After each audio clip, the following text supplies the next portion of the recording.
6,432 ಉದ್ಯೋಗಗಳನ್ನು ತುಂಬಿಕೊಳ್ಳಿರೋದನ್ನು ವಿರೋಧ ಮಾಡಿ 50ಕ್ಕೂ ಹೆಚ್ಚು ರಾಜ್ಯ ಮಟ್ಟದ ಮಾದಿಗ ಮತ್ತು ಮಾದಿಗ ಉಪಜಾತಿಗಳ ಸಂಘಟನೆಗಳು ಒಟ್ಟಾಗಿ ಮಾದಿಗ ಸಂಘಟನೆಗಳ ಒಕ್ಕೂಟವನ್ನು ಮಾಡಿ ರಾಜ್ಯದ 31 ಜಿಲ್ಲೆಯಲ್ಲೂ ಕೂಡ ಇವತ್ತು ಜಿಲ್ಲಾಧಿಕಾರಿಗಳ ಕಚೇರಿ ಬೃಹತ್ ಪ್ರತಿಭಟನೆಯನ್ನು ಮಾಡೋದ್ರ ಮೂಲಕ ರಾಷ್ಟ್ರಪತಿಗೆ, ಪ್ರಧಾನಮಂತ್ರಿಗಳಿಗೆ, ಮುಖ್ಯಮಂತ್ರಿಗಳಿಗೆ, ರಾಜ್ಯಪಾಲರಿಗೆ ಮನವಿಯನ್ನು ಜಿಲ್ಲಾಧಿಕಾರಿಗಳ ಮೂಲಕ ರವಾನಿಸ್ತಾ ಇದ್ದೇವೆ. ಏನು ಒಳ ಮೀಸಲಾತಿಯನ್ನು ಜಾರಿ ಮಾಡೋದಕ್ಕೆ ಸುಪ್ರೀಂ ಕೋರ್ಟ್ ಆದೇಶ ಕೊಟ್ಟಿದೆ. ಉಭಯ ಸದನಗಳಲ್ಲಿ ತೀರ್ಮಾನ ಆಗಿ ಅನುಮೋದನೆ ಆಗಿದೆ. ಸಚಿವ ಸಂಪುಟದಲ್ಲಿ ಅನುಮೋದನೆ ಆಗಿದೆ. ರಾಜ್ಯಪಾಲರ ಅಂಕಿತ ಹಾಕಿ ಈಗಾಗಲೇ ಅದು ವಿಧೇಯಕ ಜಾರಿಯಲ್ಲಿದೆ. ಇದೆಲ್ಲವನ್ನು ಸಿದ್ದರಾಮಯ್ಯನವರು ಬದಿಗೊತ್ತಿ, ಅವ್ರ ಸರ್ಕಾರ ಬದಿಗೊತ್ತಿ ಒಳ ಮೀಸಲಾತಿ ಇಲ್ದೇ ಉದ್ಯೋಗ ನೇಮಕ ಮಾಡೋಕೆ ಕೊಟ್ಟಿದೆಯಲ್ಲ, ಇದು ಮಾದಿಗ ಮತ್ತು ಮಾದಿಗ ಸಂಬಂಧಿತ ಜಾತಿಗಳಿಗೆ ಮರಣೆ ಶಾಸನ. ಮಾದಿಗ ಸಂಬಂಧಿತ ಜಾತಿಗಳು ಸಹಸ್ರಾರು ವರ್ಷಗಳಿಂದ ತಲೆ ಮೇಲೆ ಮಲವರುವಂಥದ್ದು ಕಟ್ಟಕಡೆ ಸಮಾಜ. ಮೋಚುಗಳು, ಬೀದಿ ಬದಿಯಲ್ಲಿ ಚಪ್ಪಲಿ ಹೊಲಿಯುವಂಥ ಜನ, ಮಹಾನಗರಗಳಲ್ಲಿ ಕಸಗಳನ್ನು ಕೈಯಲ್ಲಿ ಬಾಚುವಂಥ ಜನ, ಇವರ ಮಕ್ಕಳುಗಳು ಒಂದು ಉದ್ಯೋಗ ಸಿಗೋದು ಬೇಡವಾ, ಸ್ವಾಭಿಮಾನಿಗಳಾಗೋದು ಬೇಡವಾ? ನಮ್ಮ ಉದ್ದೇಶ ಪರಿಶಿಷ್ಟ ಜಾತಿಯಲ್ಲಿರ್ತಕ್ಕಂಥ 101 ಜಾತಿಗಳಿಗೂ ನ್ಯಾಯ ಕೊಡಬೇಕು. ಅವರವರ ಜನಸಂಖ್ಯೆಗೆ ಅನುಗುಣವಾಗಿ ಮೀಸಲಾತಿಯನ್ನು ವಿತರಣೆ ಮಾಡಬೇಕು. ಉದ್ಯೋಗದಲ್ಲಿ, ಬಡ್ತಿನಲ್ಲಿ, ಮುಂಬಡ್ತಿನಲ್ಲಿ ಮತ್ತು ಬಜೆಟ್ನಲ್ಲಿ, SC ST TSPನಲ್ಲಿ ಮತ್ತು ಉದ್ಯೋಗಗಳಲ್ಲಿ ಸಮಾನ ಅವಕಾಶವನ್ನು ಕೊಡಬೇಕು ಅನ್ನೋದೇ ನಮ್ಮ ಉದ್ದೇಶ.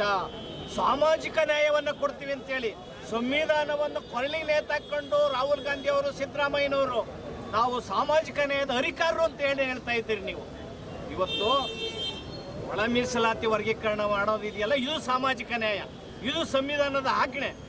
ಸಂವಿಧಾನದ ಆಜ್ಞೆಯನ್ನು, ನ್ಯಾಯಾಲಯದ ತೀರ್ಪುಗಳನ್ನು ಉಲ್ಲಂಘನೆ ಮಾಡಿ ಇವತ್ತು ಉದ್ಯೋಗವನ್ನು ಒಳ ಮೀಸಲಾತಿ ಇಲ್ದಲೇ ತುಂಬ ಓದ್ತಾ ಇದ್ದಾರೆ. ಕೂಡಲೇ ಉದ್ಯೋಗ ನೇಮಕಾತಿಯಲ್ಲಿ ಒಳ ಮೀಸಲಾತಿಯನ್ನು ಅಳವಡಿಸಬೇಕು ಅಂತ ಈ ಮೂಲಕ ನಾವು ಆಗ್ರಹಿಸಿ ರಾಜ್ಯದ ಎಲ್ಲ ಜಿಲ್ಲೆಯಲ್ಲಿ ನಾವು ಪ್ರತಿಭಟನಾ ಪ್ರದರ್ಶನಗಳನ್ನು ಮಾಡ್ತಾ ಇದ್ವಿ. ಸಿದ್ದರಾಮಯ್ಯನವರು, ಅವರ ಸರ್ಕಾರ ಒಳ ಮೀಸಲಾತಿ ವಿರೋಧಿಗಳ ಒತ್ತಡಕ್ಕೆ ಮಣಿದಿದೆ, ಜಟಾಪಟಿಗಳನ್ನು ಮಾಡ್ತಾ ಇದ್ದಾರೆ.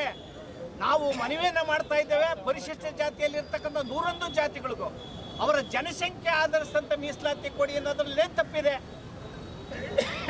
ಈ ಜಾತಿಗಳು ಕಿತ್ತಾಡಿ ಬೀದಿ ಬರಲಿ ಅನ್ನೋ ಒಂದು ಉದ್ದೇಶಕ್ಕೋಸ್ಕರ ಪರಮ ಕೊರ್ಚ ಲಮಾಣಿಗಳು ನಿಮಗೂ ಮೀಸಲಾತಿ ಕೊಡಿ ಅಂತ ಹೇಳಿದ್ದೇವೆ, ವಲಯ ಸಮಾಜಕ್ಕೂ ಮೀಸಲಾತಿ ಅಂತ ಕೊಡಿ ಅಂತ ಹೇಳಿದ್ದೇವೆ, ಮಾದಿಗ ಸಮಾಜಕ್ಕೂ ಮೀಸಲಾತಿ ಅಂತ ಕೊಡಿ ಅಂತ ಹೇಳಿದೆ. ಮಾದಿಗ ಸಮಾಜ 35 ವರ್ಷಗಳಿಂದ ಹೋರಾಟವನ್ನು ಮಾಡ್ಕೊಂಡು ಬಂದಿದೆ. ಅಲೆಮಾರಿಗಳಿಗೆ 1% ಮೀಸಲಾತಿ ಕೊಡಿ ಅಂತ ಹೇಳಿದ್ದೇವೆ.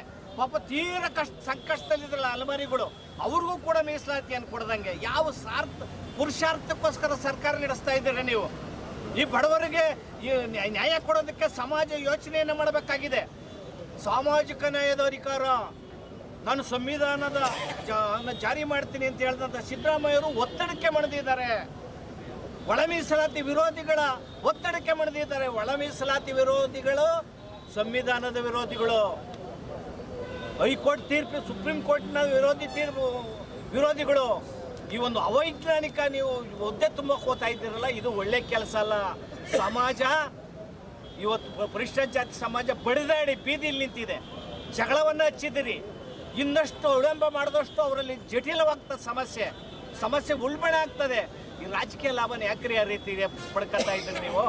35 ವರ್ಷಗಳಿಂದ ಹೋರಾಟ ಮಾಡಿದೆ. ಚುನಾವಣೆ ಬರ್ತಾ ಇದೆ, ಉಪಚುನಾವಣೆ ಬಾಗಲಕೋಟೆ ಮತ್ತು ದಾವಣಗೆರೆ.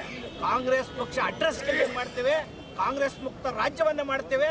ನೀವು ಪ್ರಣಾಳಿಕೆಯಲ್ಲಿ ಹಾಕ್ಕೊಂಡು ನಾವು ಪವರಿ ಬಂದರೆ ಮೊದಲನೇ ಸಚಿವ ಸಂಪುಟದಲ್ಲಿ ಸದನದಲ್ಲಿ ಒಳ ಮೀಸಲಾತಿಯನ್ನು ವರ್ಗೀಕರಣ ಮಾಡ್ತೇವೆ ಅಂತ ಹೇಳಿ ಅನ್ಯಾಯ ಮಾಡಿದಿರಿ, ಮೋಸ ಮಾಡಿದಿರಿ, ವಂಚನೆ ಮಾಡಿದಿರಿ.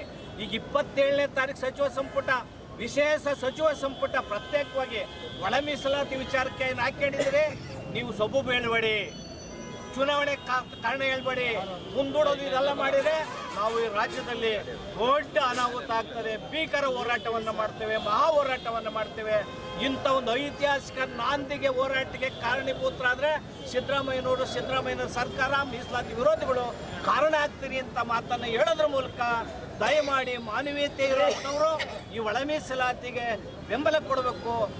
ಮಾದಿಗ ಸಂಬಂಧಿತ ಈ ಹೋರಾಟದಲ್ಲಿ ಶಂಕರಪ್ಪರವರು, ಮಾದಿಗ ದಂಡೋರ, MRH ಕೇಶವಮೂರ್ತಿ ಅವರು, ಮುನ್ರಾಜು ಅವರು, ಮತ್ತೆ ಕೃಷ್ಣಪ್ಪನವರು, ಭೀಮರಾಜು ಅವರು, ಲಿಂಗರಾಜು ಅವರು, ಇನೇ ಗಂಗರಾಜು ಅವರು ಭಾಗವಹಿಸಿದ್ದಾರೆ. ಅವರೆಲ್ಲರೂ ಕೂಡ ನಾವು ಹೋರಾಟವನ್ನು ಕರ್ನಾಟಕ ರಾಜ್ಯ ಆದಿವಾಸಿ ಸಂಘದ ರಾಜ್ಯಾಧ್ಯಕ್ಷ. ಇವತ್ತು ಮಾದಿಗ ಸಂಘಟನೆಗಳ ಒಕ್ಕೂಟದ ಆಶಯದಲ್ಲಿ ನಾವು ಪಾದಯಾತ್ರೆ ಮೂಲಕ ನಾವು ಯಾವುದೇ ಕಾನೂನು ಉಲ್ಲಂಘಿಸ್ತಾ ಇಲ್ಲ. ಪಾದಯಾತ್ರೆ ಮೂಲಕ ನಿಧಾನವಾಗಿ ಸಮಾಧಾನವಾಗಿ ಮುಖ್ಯಮಂತ್ರಿಗೆ ಹೋಗಿ ನಾವು ಮನವಿ ಪತ್ರ ಸಲ್ಲಿಸ್ತೀವಿ. ಉದ್ದೇಶ ಏನು ಅಂತಂದರೆ ಒಳ ಮೀಸಲಾತಿ ಜಾರಿ ಆಗಬೇಕು ಅನ್ನೋದು ಒಂದೇ ಉದ್ದೇಶ. ಇವತ್ತೇನು 56,432 ಹುದ್ದೆಗಳನ್ನ ಸರ್ಕಾರ ಪ್ರಕಟಣೆ ಮಾಡಿದೆ.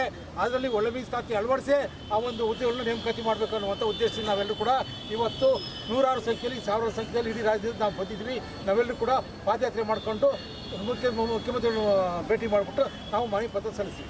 ಬಂಧುಗಳೇ, ಮಾದಿಗ ಸಂಘಟನೆಗಳ ಒಕ್ಕೂಟ, ಮಾದಿಗ ದಂಡೋರ, MRHS, DSS, ಆದಿಜಾಂಬವ ಸಂಘಗಳು ಎಲ್ಲರೂ ಸೇರಿ ರಾಜ್ಯಾದ್ಯಂತ 32 ಜಿಲ್ಲೆಗಳಲ್ಲೂ ಕೂಡ ಈ ಒಂದು ಪ್ರತಿಭಟನೆನ ಮಾಡ್ತಾ ಸರ್ಕಾರಕ್ಕೆ ಎಚ್ಚರಿಕೆಯನ್ನು ಕೊಡ್ತಾ ಇದ್ದೀವಿ. ಆಗಸ್ಟ್ 1ರಿಂದ 2024ರಿಂದ ಸುಪ್ರೀಂ ಕೋರ್ಟ್ ಆದೇಶ ಏನಿದೆ ಅದನ್ನು ನೀವು ಜಾರಿ ಮಾಡಿಲ್ಲ. ಸುಪ್ರೀಂ ಕೋರ್ಟ್ಗೆ ಅಗೌರವವನ್ನು ತೋರಿಸ್ತಾ ಇದ್ದೀರ ನೀವು ಸರ್ಕಾರದವರು. ಸುಪ್ರೀಂ ಕೋರ್ಟ್ನ ಆದೇಶಗಳನ್ನು ಉಲ್ಲಂಘನೆ ಮಾಡ್ತಾ ಇದ್ದೀರಾ, ಆಯಿತಾ? ಅದನ್ನು ಉಲ್ಲಂಘನೆ ಮಾಡೋದ್ರ ಮೂಲಕ ನೀವೇ ಅಲೆಮಾರಿಗಳು ಕೋರ್ಟ್ಗೆ ಹೋಗಂಗೆ ಮಾಡಿರೋದು, ನೀವೇ 50% ಮಾತ್ರ ಕೊಡಬೇಕು ಅನ್ನಂಗೆ ಮಾಡಿರೋದು ನೀವೇನೆ. ಎಲ್ಲ ಈ ಸರ್ಕಾರ ಬೇಕಂತಲೇ ಕುತಂತ್ರಗಳನ್ನು ಹುಟ್ಟಾಕುತ್ತಾ 2 ವರ್ಷದಿಂದ ವಿಳಂಬ ಮಾಡ್ತಾ ಇದೆ. 56,432 ಹುದ್ದೆಗಳನ್ನು ಒಳ ಮೀಸಲಾತಿ ಅಳವಡಿಸಿ ಮಾಡಬೇಕು ಅನ್ನೋದನ್ನ ಆದೇಶವನ್ನು ಇವತ್ತೇ ನೀವು ಹೊರಡಿಸ್ರಿ, ಆಯಿತಾ? ಆಮೇಲೆ ಒಳ ಮೀಸಲಾತಿನ ಜಾರಿ ಮಾಡಿರಿ 15%.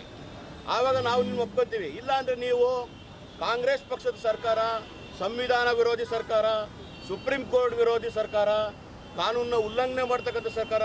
It is not Congress party, it is a casteist party, ಜಾತಿವಾದಿ ಪಕ್ಷ ಅದು, ಆಯಿತಾ? ಬಲಹೀನರನ್ನು ತುಳಿಯುವಂಥ ಪಕ್ಷ ಕಾಂಗ್ರೆಸ್ ಪಕ್ಷ. ರಾಹುಲ್ ಗಾಂಧಿ ಅವರು ಸುಮ್ಮನೆ ಫೇಕು, ಅವರು ಎಲ್ಲೋ ಒಂದು ಕಡೆ ಸೂತ್ರದ ಗೊಂಬೆ ಥರ ಆಡ್ತವ್ರೆ ರಾಹುಲ್ ಗಾಂಧಿಯವರು. Is against the constitution Rahul Gandhi. ನಾವು ಹೇಳ್ತಾ ಇದ್ದೀವಿ, ಮುಂದಿನ ದಿನಗಳಲ್ಲಿ ನಾವು ಈಗ ಬಂದಿರತಕ್ಕಂಥ ಚುನಾವಣೆಗಳು ಏನಿದಾವೋ, ಬಾಗಲಕೋಟೆ ಮತ್ತು ದಾವಣಗೆರೆ ಚುನಾವಣೆಗಳಲ್ಲಿ ನಾವು ಕಾಂಗ್ರೆಸ್ ಪಕ್ಷವನ್ನು ಸೋಲಿಸುವಂಥ ನಿರ್ಣಯ ಕೈಗೊಳ್ಳಬೇಕಾಗುತ್ತೆ ನಾವೆಲ್ಲರೂ ಸೇರಿ. ಆಮೇಲೆ ಭಾಳ ಮುಖ್ಯವಾಗಿ ಹೇಳ್ತಾ ಇದ್ದೀವಿ ನಾವು, ಈ ಇಡೀ ಪಕ್ಷ ಇವತ್ತು ಮಾದಿಗರ ಓಟು ಬೇಡ ಅಂತ ಹೇಳ್ತಾ ಇದೆ. ಮಾದಿಗರ ಓಟು ಬೇಡ ಅಂತ ಹೇಳ್ತಾ ಇದ್ದೀರಾ. ಇವತ್ತು ಮುಂದೆ ಬರ್ತಕ್ಕಂಥ 27ನೇ ತಾರೀಕು ವಿಶೇಷ ಕ್ಯಾಬಿನೆಟನ್ನು ಕೂಡ ಮುಂದಾಕೋದಕ್ಕೆ ಹುನ್ನಾರವನ್ನು ನಡೆಸಿದ್ದೀರಾ, ನಮ್ಗೆ ಗೊತ್ತಾಗಿದೆ. ಮುಂದಾಕೋದಕ್ಕೆ 27ನೇ ತಾರೀಕು ಕ್ಯಾಬಿನೆಟ್ ವಿಶೇಷ ಇದನ್ನ ಕೋಡ್ ಆಫ್ ಕಂಡಕ್ಟು ಅದು ಇದು ಅಂತ ನೆಪಗಳು ಹೇಳಿ ಮುಂದಾಕೋದಕ್ಕೆ ಹೊರಟಿದ್ದೀರಾ. ಯಾವ ಕೋಡ್ ಆಫ್ ಕಂಡಕ್ಟು ಅಂತ ಅಡ್ಡಿಗಳಿಲ್ಲ, ಮತ್ತು ಯಾವುದೇ ಕಾನೂನಿನ ಅಡಚಣೆಗಳಿಲ್ಲ, ಆಯಿತಾ? ಭಾಳ ಸ್ಪಷ್ಟವಾಗಿ ಸುಪ್ರೀಂ ಕೋರ್ಟ್ಗೆ ನೀವು ಗೌರವ ಕೊಡಬೇಕು. ಇಡೀ ದಕ್ಷಿಣ ಭಾರತದ ರಾಜ್ಯಗಳು ಸುಪ್ರೀಂ ಕೋರ್ಟ್ಗೆ ಗೌರವ ಕೊಟ್ಟಿದ್ದೇವೆ. ನಾವು ಸುಪ್ರೀಂ ಕೋರ್ಟ್ನ ಗೌರವವನ್ನು ರಕ್ಷಣೆ ಮಾಡೋಕ್ಕೋಸ್ಕರ ಬೀದಿಗಿಳಿತಿದ್ದೀವಿ ಇವತ್ತು. ಸುಪ್ರೀಂ ಕೋರ್ಟ್ನ ಆದೇಶವನ್ನು ರಕ್ಷಣೆ ಮಾಡೋದಕ್ಕೋಸ್ಕರ ನಾವೆಲ್ಲರೂ ಕೂಡ ಬೀದಿಗಿಳಿತಿದ್ದೀವಿ. ಇದು ನಮ್ಮ ದೇಶದ ಪ್ರಜಾಪ್ರಭುತ್ವದ ದುರಂತ. ಇದು ಹಣ ಬಲ ಇರೋರು ಏನು ಬೇಕಾದ್ರೂ ಮಾಡ್ಬೋದು ಅಂತಕ್ಕಂಥ ಪಾಳೆಗಾರಿಕೆ ನೀತಿಯನ್ನು ನೀವು ಸಾರ್ತಾ ಇದ್ದೀರಾ. ಸಂವಿಧಾನಬದ್ಧವಾದ ಸಾಮಾಜಿಕ ನ್ಯಾಯದ ನೀತಿಯನ್ನು ನೀವು ಸಮಾಧಿ ಮಾಡ್ತಕ್ಕಂಥ ಕೆಲಸ ಮಾಡ್ತಾ ಇರ. ಅದಕ್ಕೆ ಕಾಂಗ್ರೆಸ್ ಪಕ್ಷದ ಸರ್ಕಾರಕ್ಕೆ ಎಚ್ಚರಿಕೆಯನ್ನು ಕೊಡ್ತಾ ಇದ್ದೀವಿ. ನಿಮ್ಮನ್ನು ಮನೆ ಕಳಿಸೋದು ಕೆಲಸ ಮಾಡ್ತೀವಿ. ಒಳ ಮೀಸಲಾತಿ ಜಾರಿ ಮಾಡಿ, ಇಲ್ಲ ಕುರ್ಚಿ ಖಾಲಿ ಮಾಡಿ ಅಂತಕ್ಕಂಥ ಸ್ಲೋಗನನ್ನು ನಾವು ಹೇಳ್ತಾ ಇದ್ದೀವಿ.